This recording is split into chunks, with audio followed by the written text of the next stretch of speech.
이 동영상은 제주도 서귀포시에 있는 들빛교회의 2022년 5월 22일 일요예배 설교 동영상입니다. 설교 제목은 참 스승은 누구인가 입니다. 오늘도 이 동영상과 함께 소중한 시간 되길 기원합니다. 이제 오늘의 말씀을 함께 읽도록 하겠습니다. 마태복음 28장 19절에서 20절까지 말씀을 먼저 읽도록 하죠. 그러므로 너희는 가서 모든 민족을 제자로 삼아 아버지와 아들과 성령의 이름으로 세례를 베풀고 내가 너희에게 분부한 모든 것을 가르쳐 지키게 하라. 볼지어다 내가 세상 끝날까지 너희와 항상 함께 있으리라 하시니라. 이번에는 누가복음 14장 22절에서 23절입니다. 종이 이르되 주인이여 명하신 대로 하였으되 아직도 자리가 있나이다. 주인이 종에게 이르되 길과 산 울타리 가로나가서 사람을 강권하여 데려다가 내 집을 채우라. 말씀을 받습니다. 아멘. 다시 인사하죠. 안녕하십니까. 반갑습니다.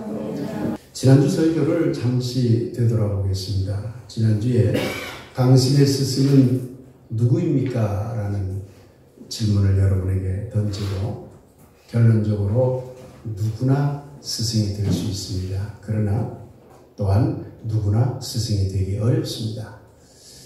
스승이 된다고 하는 것은 그 사람이 스승이어서 스승이 아니라 그 사람을 통해서 많은 것을 배웠다고 생각하는 제자들이 있을 때 스승일 수 있다고 말씀을 드렸습니다. 그렇다면 제자로서의 길은 무엇인가?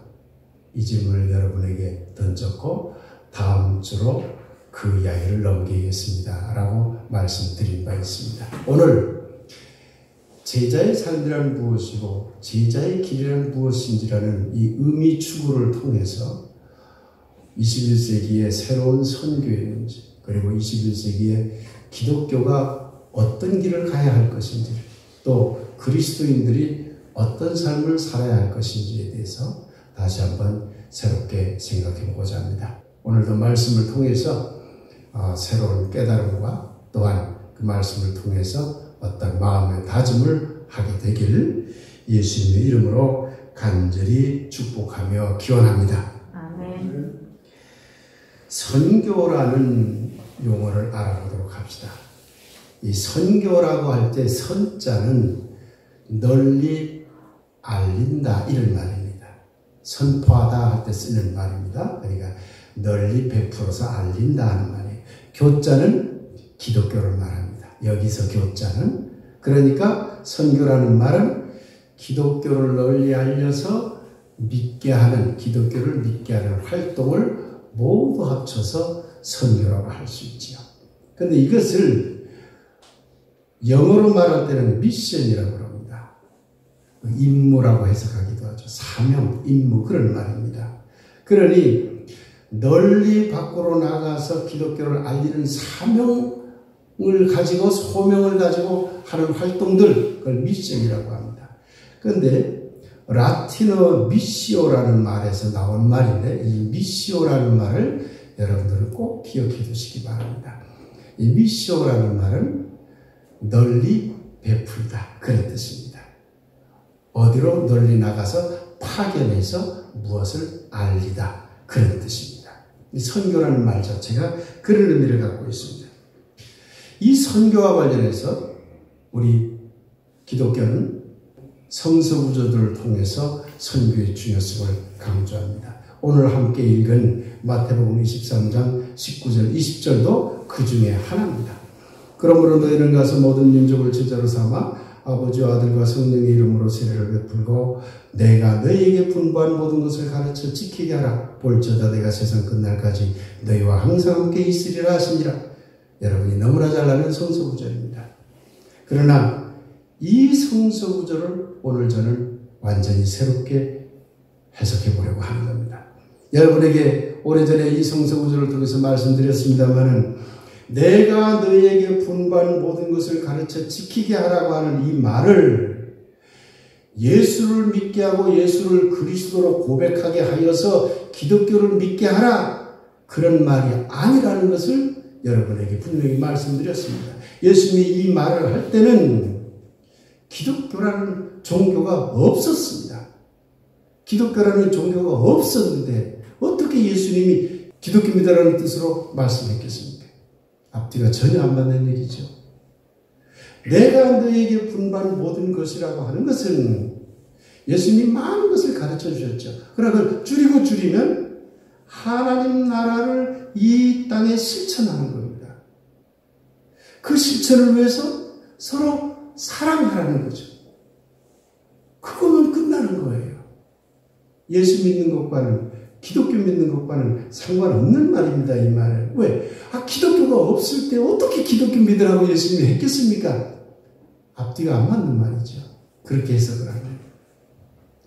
또 선교와 관련해서 자주 사용되는 구절이 누가복음 14장 22절에서 23절이죠. 종이 이르되 주인이여 명하신 대로 하였을 때 아직도 자리가 있나이다. 주인이 종에게 이르되 길과 산 울타리 가로나가서 사람을 강권하여 데려다가 내 집을 채우라. 강권해서라도 교회 나오도록 하라. 예수님 믿게 하라. 거듭 말씀드립니다. 이때 내 집이라고 하는 이 말이 어떻게 교회입니까? 이때 교회가 없을 때예요. 기독교가 없을 때인데 어떻게 그게 기독교가 되면 그게 교회가 됩니까? 이것을 기독교와 교회로 해석하는 것은 그것은 중세교회의 해석이지 예수님의 뜻하고는 아무 상관없는 말. 이걸 잘 아셔야 됩니다. 선교의 역사를 잠시 살펴보죠. 화면을 보시면 제가 요약을 해놨습니다. 초기 기독교에는 선교 개념이 그렇게 보편화되지 않았습니다. 그런데 선교 개념이 본격화되기 시작한 게 뭐냐면 중세, 근대 카톨릭에서입니다. 이것을 교회 선교, 미시오 에클레시아라고 합니다. 미시오 에클레시아. 라틴어로 미시오 에클레시아. 오늘 우리 교회 교우들은 용어 몇 가지를 꼭 기억하시기 바랍니다. 교회의 선교, 미시오 에클레시아. 이 교회를 에클레시아라고 합니다. 하나님 나라를 바실레이아라고 합니다. 달라요. 교회를 에클레시아, 하나님 나라를 바실레이아라고 합니다. 그런데 교회의 선교, 중세교회는 카톨릭이라고 하는 카톨릭이라고 하는 종교를 널리 베풀기 위해서, 널리 알리기 위해서, 널리 전파하기 위해서, 그래서 카톨릭을 믿게 하기 위해서 교회의 선교, 미시오 에클레시아를 선택한 겁니다. 그리고 앞서 말씀드린 성서 구절들을 다 카톨릭을 믿는 것으로 규정을 한 거죠. 카톨릭 교회 채우는 것으로 규정을 한 거죠. 그러다가 종교개혁이 일어나고 근대 개신교가 되었습니다. 18세기, 19세기 개신교들은 어떤 선교를 했을까요? 놀랍게도 카톨릭이 물려준 미시오 에클레시아를 그대로 했습니다. 꼭 그대로. 다만 다른 게 있지요. 예수를 믿어서 카톨릭으로 가라 하지 않고 예수를 믿어서 개신교로 요것만 달라졌을 뿐, 카톨릭을 예수를 믿어서 카톨릭으로 와라, 개신교로 예수를 믿어서 개신교로 와라. 똑같이 교회의 선교, 교회를 위한 선교를 했어요.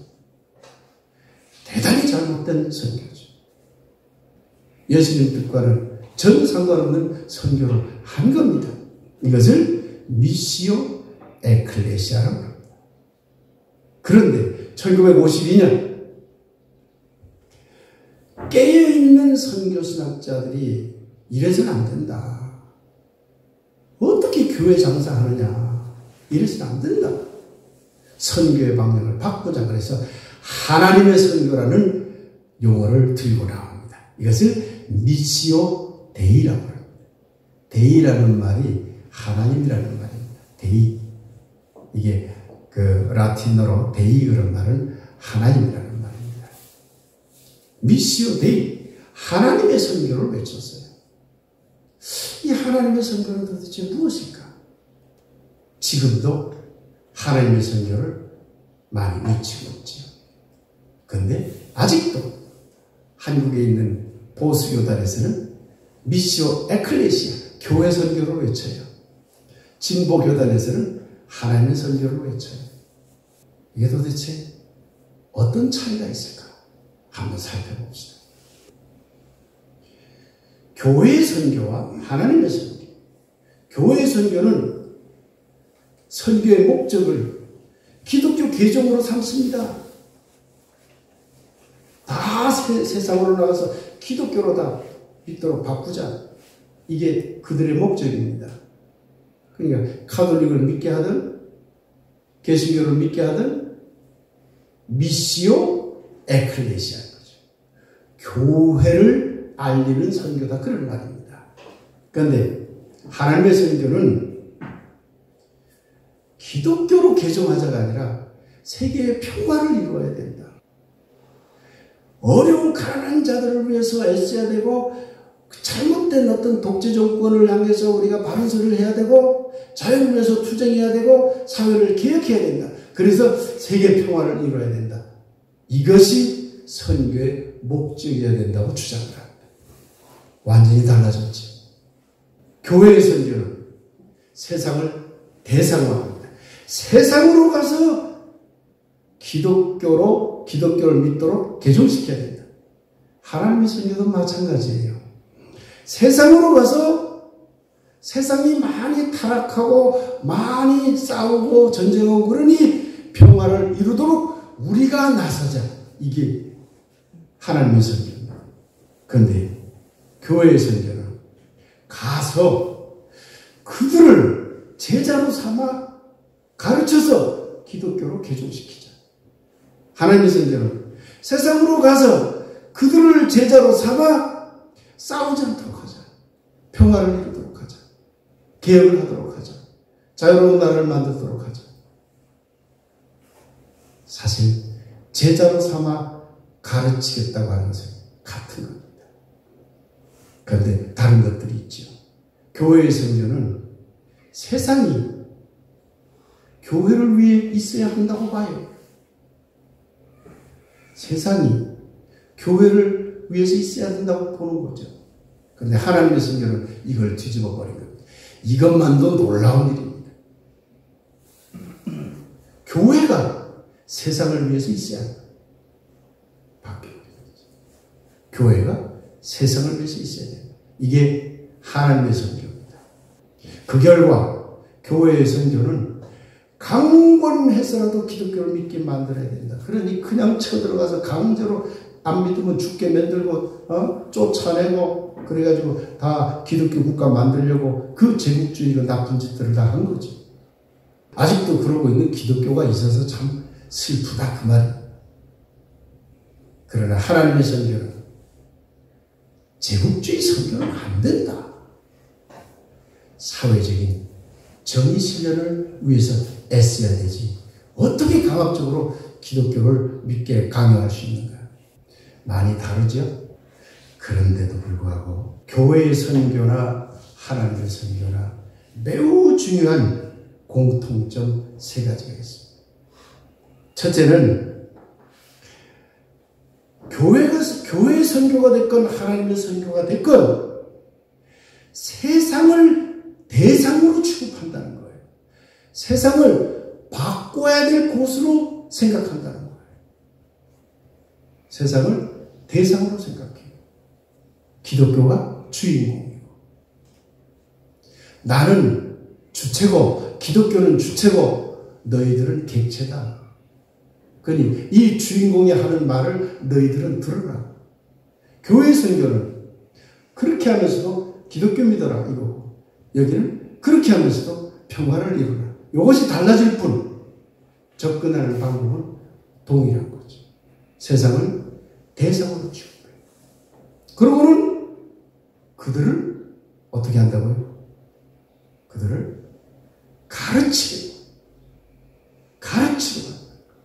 그게 선교입니다. 선교라고 하는 게 널리 알리고 가르쳐서 그들로 하여금 지키게 하라. 이것을 실현하는 활동으로 보기 때문에 그렇습니다. 가르치려고 하는 거죠. 교회의 선교나 하나님의 선교나 동일한 거죠. 그런데 이 둘은 동시에 예수님의 복음을 오해합니다. 둘 다. 교회의 선교는 기독교 개종을 복음이라고 생각을 해요. 기독교 중심적인 진리관을 갖고 있어요. 기독교가 참 진리이기 때문에 다른 것은 진리가 아니기 때문에 기독교를 믿게 하는 것이 이게 중요하다. 이게 진리다. 이렇게 생각을 해요. 하나님의 선교도 그 점에서는 다르지 않아요. 예수님의 복음은 진리다. 그러면 이 진리를 전파해야 된다. 과연 그것이 복음일까요? 고민을 해봅시다. 이 교회의 선교는 그래서 보수파들이 아직도 합니다. 이거 빨리 없어져야 됩니다. 그나마 하나님의 선교는 아주 괜찮습니다. 진보파에서 하죠. 함께 더불어 살아가는 접근을 하기 시작한 거니까요. 이 두 가지 갖고 한국 안에서 보수파와 진보파가 지금도 싸웁니다. 사랑하는 여러분, 교회의 선교가 됐건 하나님의 선교가 됐건 그토록 오랜 세월 동안 교회의 선교의 경우에는 그토록 강압적이고 폭력적으로 그리고 그토록 수많은 곳으로 나가서 교회의 선교가 됐건 하나님의 선교가 됐건 선교 행위를 했어요. 가르치고 지키게 하도록 애썼어요. 그런데 그 결과 지금 기독교가 어떻게 되었습니까? 매우 훌륭한 종교로 인정받습니까? 매우 살아 움직이는 종교로 지금 가고 있습니까? 그 결과를 보니 처참합니다. 망가져도 이렇게 망가져. 완전히 망하고 있죠. 왜 그럴까요? 이유는 간단합니다. 아직도 세 가지를 못 버렸기 때문에. 기독교만이 진리라고 아직도 외치고 있기 때문에 그렇습니다. 교회의 선교든 하나님의 선교든 그 점에 있어서는 동일합니다. 그래서 아직도 기독교가 주인공이 되어야 된다고 외치고 있어요. 우리는 변화를 시킬 주체다. 저들은 변화를 받아야 될 대상이다. 이 생각을 못 버려요. 우리가 변할 생각을 못 해요. 아직도. 그래서 밖으로 나가서 다른 민족을 가르치고 지도해야 된다고 여전히 생각을 해요. 둘 다. 한마디로 선교가 근본적으로 잘못되었기 때문입니다. 예전에는 기독교가 무식하고 막무가내인 줄 몰랐습니다. 사람들이 처음 들어왔기 때문에 그런가? 새로운 거네? 신기하네? 근데 와서 들여다보니 이런 깡패네 이거. 불교 믿던 사람들이 와서 보니까 불교에 대해서 하나도 모르면서 자기들만 많은 걸 아는 것처럼 떠드네. 알아버렸어. 그러니 기존 신자들도 떠나고 젊은이들은 오지 않고 새로운 신자도 생기지 않고 있는 거죠. 망해가고 있는 것이죠. 얼마 전에 성시화 운동이라는 내용의 그 문자가 저한테 왔습니다. 성시화 운동이 뭐냐면 기독교 운동이에요. 온 세계를 거룩한 하나님의 도시를 만들자.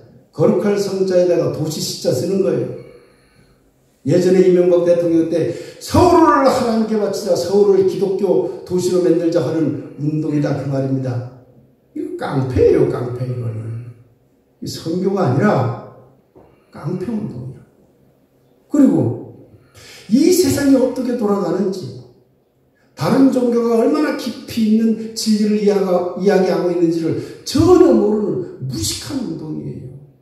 폭력적 운동인과 함께 무식한 운동이에요.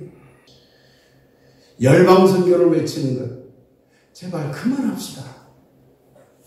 그들이 대상입니까? 그들도 주인공으로 살아가요. 그들이 볼 때 우리가 대상이에요. 그런데 무조건 우리 걸 갖다 주려고만 가르치려고만 던데 기독교 신자들 이상해요. 가르치려고만 해요. CCC, 예수전도단 다 이제 없어져야 될 단체들입니다. 이런 방식의 선교들은 교회 선교의 틀을 못 벗어났고 조금 벗어났다 해도 하나님의 선교의 틀을 못 벗어난 거죠. 선교는 기독교로의 기준이 되어서는 안 됩니다.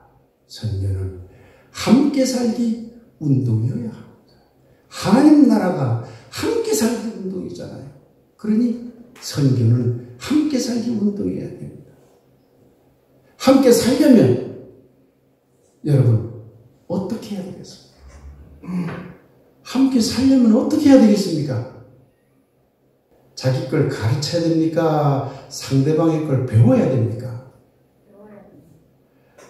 너무나 상식적인 얘기잖아요. 인간의 삶이란 그런 거예요.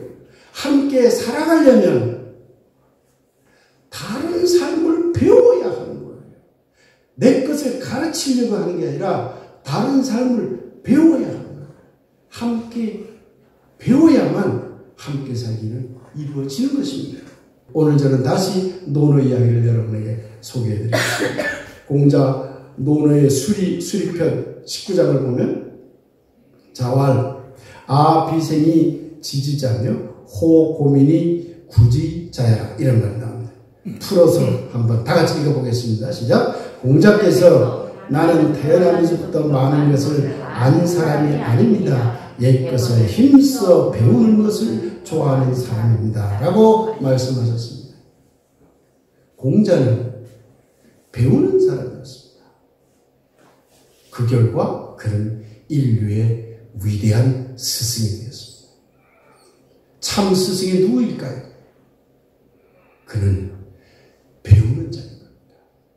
배움이 없는 스승은 이미 스승이 아닙니다.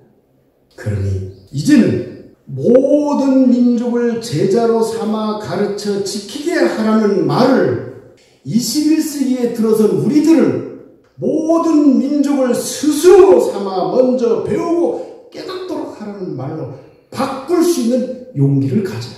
가르치려고만 하는 기독교는 망합니다. 왜? 역사가 그걸 증명했기 때문에. 이제 배우려는 기독교가 되어야 하는 것입니다. 그런 말씀드립니다.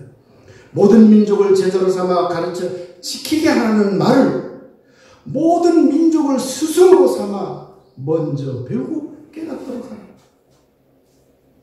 이렇게 외칠 수 있는 용기가 우리 교우들에게 있었으면 합니다.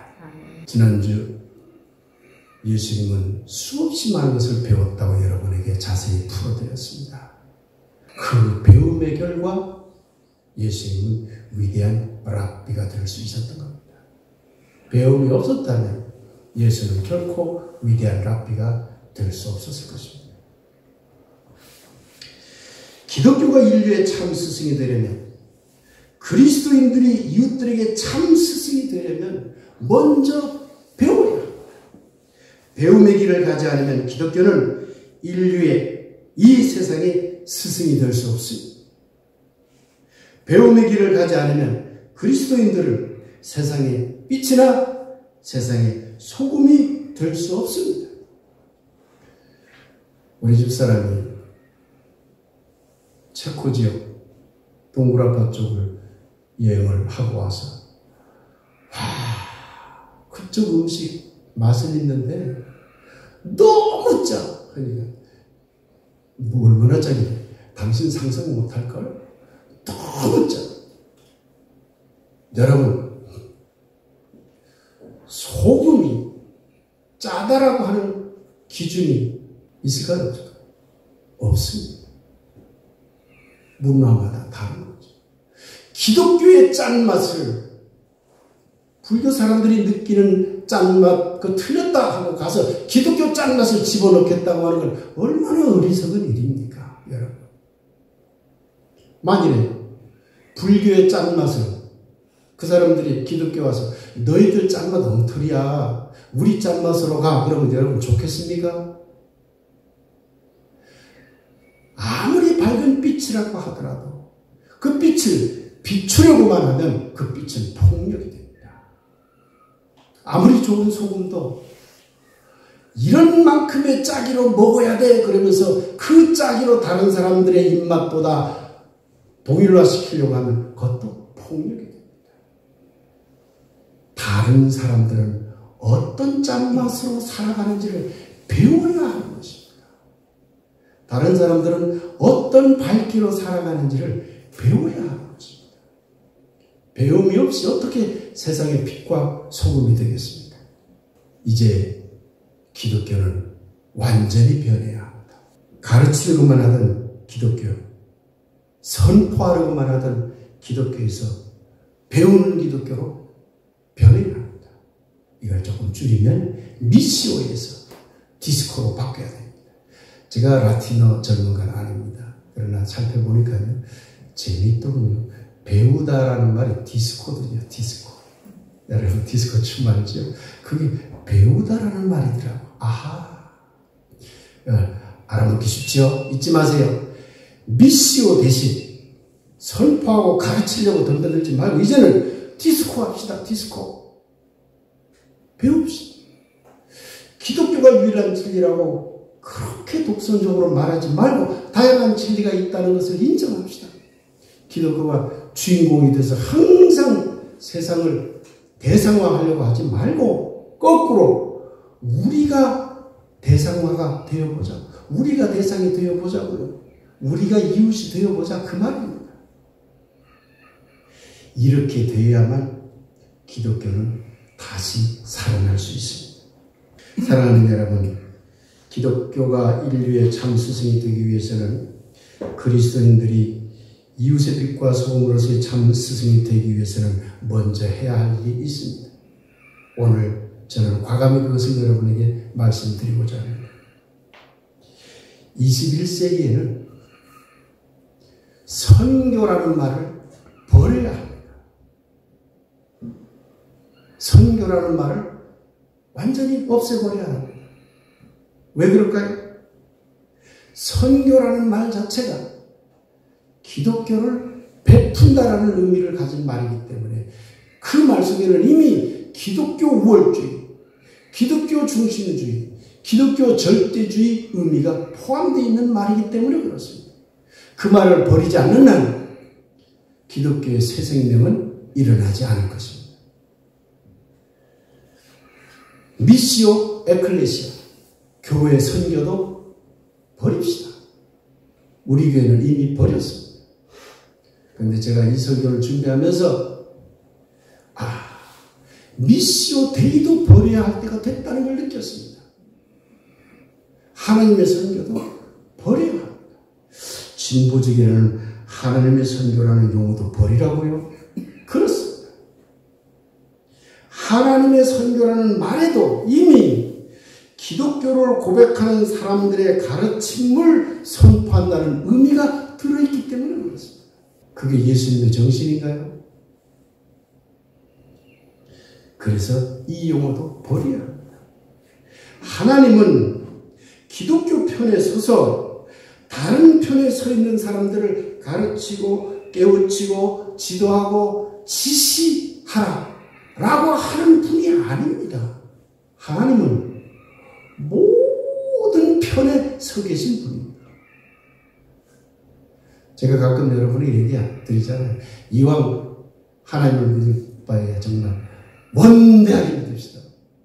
모든 것을 아우르는 분이 하나님이지 기독교만 아우르는 분이 하나님입니까? 그럼 그 민족심 믿는 거예요. 우상 믿는 거잖아요. 우상 믿는 거. 하나님은 모든 분을 아우르는 분이에요.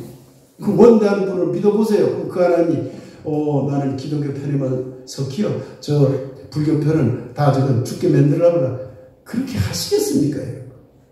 아니잖아요. 조금만 생각해보면 알 수 있는 것입니다. 그래서 저는 오늘 들빛교회 여러분과 들빛교회 이웃들에게 그리고 한국과 온 세계 그리스도인들에게 나아가 온 지구촌의 모든 사람에게 한국의 제주도 서귀포시에 있는 작지만 아름다운 교회 들빛교회의 이름으로 미시오 시대가 지나갔음을 선언합니다.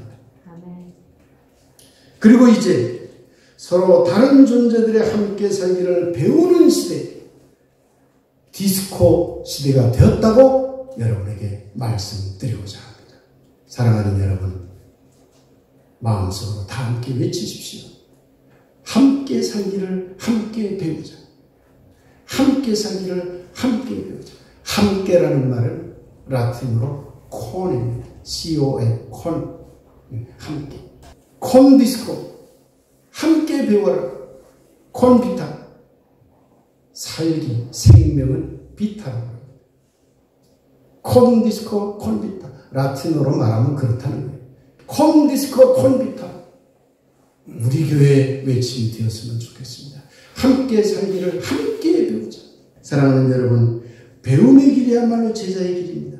그동안 기독교는 가르침의 길을 걸었습니다. 그 결과 자신도 모르면서 자기 자신도 몰라 모든 것을 아는 채 하며 까불어 왔습니다. 참 부끄러운 일이었지.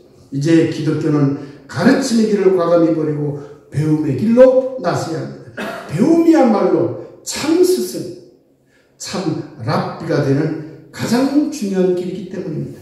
배움 없이 가르치려고만 하는 자는 스승이 아니라 폭력뿐입니다.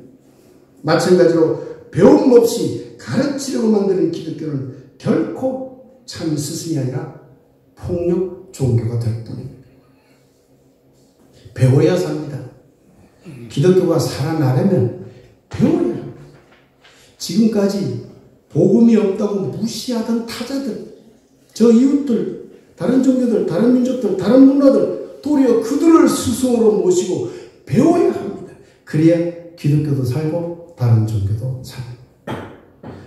사랑하는 여러분, 저는 지난주 당신의 스승은 누구입니까? 라는 물음을 던지고 누구나 무엇이나 우리의 스승이 될 수 있지만 그러나 아무나 스승이 되는 건 아니라고 말씀드렸습니다. 오늘 우리는 다시 참 스승은 누구인가? 라는 물음 앞에 서 있습니다. 그 해답은 배움의 길에 있습니다. 배움의 길을 가는 사람, 배움의 길을 가는 종교만이 참 스승이 될 수 있기 때문에 그렇습니다. 사랑하는 들빛교회 교우 여러분, 다른 사람들을 스승으로 모시고 배움의 길을 가는 충만한 삶을 누리게 되기를 빕니다. 아멘. 사랑하는 이 땅의 그리스도인 여러분, 한국 기독교가 온 세계 모든 민족, 모든 종교, 모든 문화를 스승으로 모시고 배움의 길을 가는 멋진 종교가 되기를 간절히 기원합니다. 아멘. 배움의 길을 가는 기독교 안에서 배움의 삶을 살기 원하는 여러분 모두 위에 함께 살기, 콘비타, 놀라운 생명력이 여러분 위에 넘치고 넘치게 되길 예수님의 이름으로 간절히 축복하며 기원합니다. 아멘. 이제 배우는 자 되게 하소서라는 주제로 잠시 말씀 묵상을 하도록 하겠습니다.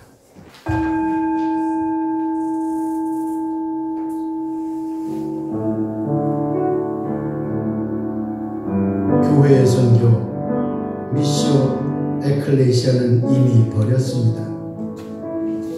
하나님의 선교, 미시오 데이도 이제 떠나야 합니다.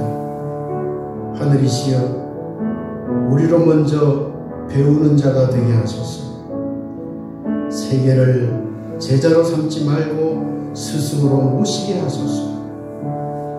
열방을 가르치려 하지 말고 우리가 도리어 제자가 되어 열방으로부터 배우게 하소서. 이제 선교 미시오를 버리고 배움 디스코에 나서야 합니다. 온 땅이시여, 마침내 온 세계 위에 콘디스코 콘비타 함께 살기에 함께 배우기가 넘쳐나게 하소서.